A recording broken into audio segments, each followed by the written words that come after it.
In the early days of interstellar diplomacy, the Galactic Concord had just one sacred law regarding humans, a species newly arrived among the stars and already famous for their unpredictability. Never let a human finish a sentence. The rule wasn't born from disrespect. It was survival instinct. The first time a human diplomat, Commander Juno Reyes, attended a peace negotiation between the warring Corval and HFY factions, the meeting was tense. Weapons were aimed under tables. Treaties were already smoldering. She stood up, raised a hand, and said, "If we all agreed A." And before anyone could stop her, the HFY leader nodded. The sentence ended. 5 seconds later, every weapon in the room turned into blooming flowers. It was chaos. Beautiful, fragrant, and terrifying chaos. Her words had triggered an old artifact on the table, a dormant nanite system tuned to vocal intent. But the real shock wasn't the device. It was the fact that she knew what would happen. She smiled and sat down. "Now, shall we talk peace?" From that day forward, the rule was carved into the minds of every diplomat, soldier, and AI within the Concord.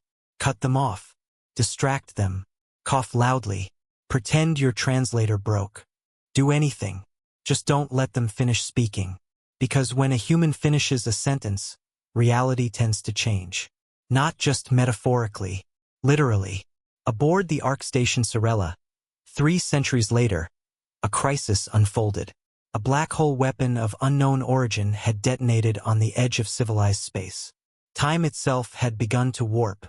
Emergency signals screamed from every channel. Quantum walls collapsed like paper. The elders gathered, ancient minds in ancient bodies, floating above the void in council stasis. No solution worked. AI models failed. Multiversal containment cracked. And then, someone broke the silence. "There's a human aboard. A young one. Scientist class. Low clearance. Earthborn." She had been assisting in the xenobiology wing. Her name, Elena Ross.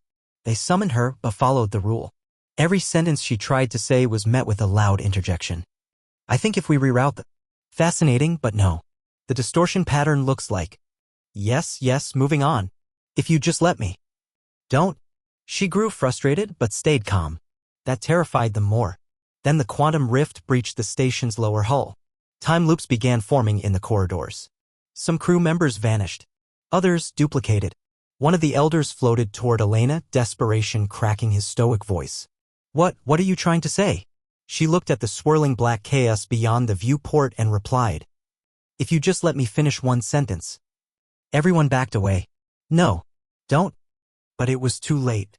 She looked out into the storm and calmly spoke.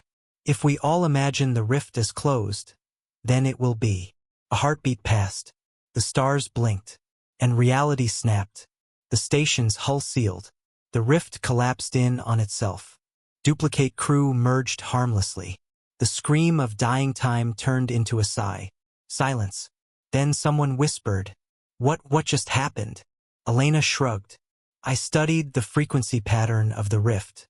Realized it responded to sentient thought. Our fear was keeping it alive. I changed the idea. That's all." One elder dropped his staff.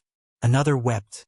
The rule had been broken, and salvation had come from a sentence. Afterward, the Concord revised the ancient edict. Instead of "never let a human finish a sentence," it became, "let them speak, but listen carefully, because their words can move mountains or rewrite the stars." Now, across galaxies, when a human begins a sentence in the halls of power, entire species lean forward. Not out of fear, but hope.